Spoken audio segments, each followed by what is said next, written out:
Young people nowadays seem to get too much distracted in life by vices and stuff that only ruin their path towards productivity. Violent video games, alcohol, illegal drugs that only put them in danger. Then there are those kids who choose to live a healthy and sporty lifestyle.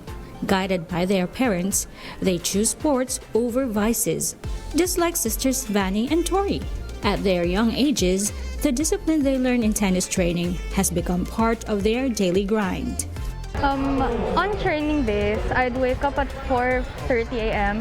to get ready for training at 5 a.m., which ends at 7 a.m. Start school at around 8 to 8:30. School ends at around 3. Sometimes I have training in the afternoon. I do extra schoolwork and sleep maybe at latest 11. I wake up at 4:30 usually to get ready for swimming at 5 a.m. It ends at 7 o'clock. So after that, I have school that usually ends at 2. Then I have tennis training after that. And just like Vanny and Tori, their fellow young tennis athletes Jacob and GM have the same daily routine. They just make sure to balance school and training.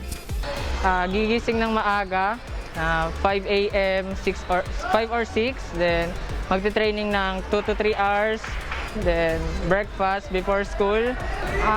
Minsan mahirap, pero po, as long as na gusto mo yung ginagawa, lahat kakayanin po. It's a really good sport. It's really fun. It might not be at first since, baka napilitan ka lang or something. But as time goes on, you will start to enjoy the sport more. Meanwhile, as a parent and an athlete herself, Venice gives nothing but support to her 2 daughters, knowing that tennis has paved the way for Vanny and Tori to discover their potentials.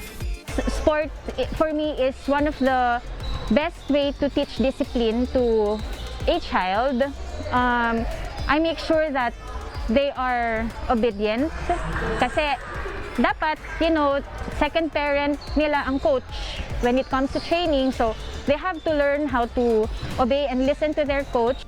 Nice has this advice to her fellow parents who have kids that are into sports, arts, or other stuff that make them grow as individuals. Support your child, push her to be the best, of course, but as a parent, you should also know that you have limits. You cannot force your child to do something that she or he doesn't want to. All you can do is just support and then provide.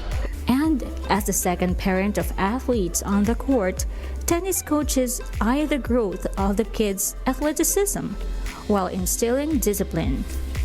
Yung teaching skills nila madedevelop, yung kids' playing skills madedevelop, and everyone will have a better understanding on how coaches and parenting and being a club by itself can help the kids and the tennis itself. Ang kagandahan din po ng TTCP ay may objective po ito na mapalakas yung ating mga tenista sa Pilipinas, yung lalo yung ating mga pang-compete na team. The young athletes have these pieces of advice for their fellow youth who wish to achieve their goals in the field that they choose. Kahit ano mang gawin mo, try to remain focused, try to remain disciplined.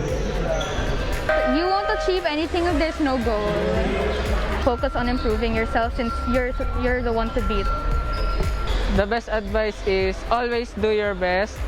Siyempre, not only in the court, also sa life, lahat. Gagabayan tayo ni God kahit sa laro, sa tournament, sa practice. Hesitate no more. Find that motivation to begin your journey. Choose the stuff that will help you grow as a person instead of vices that would ruin you. Start strong. Start now. Nina Armilio, UNTV News and Rescue. We serve the people. We give glory to God.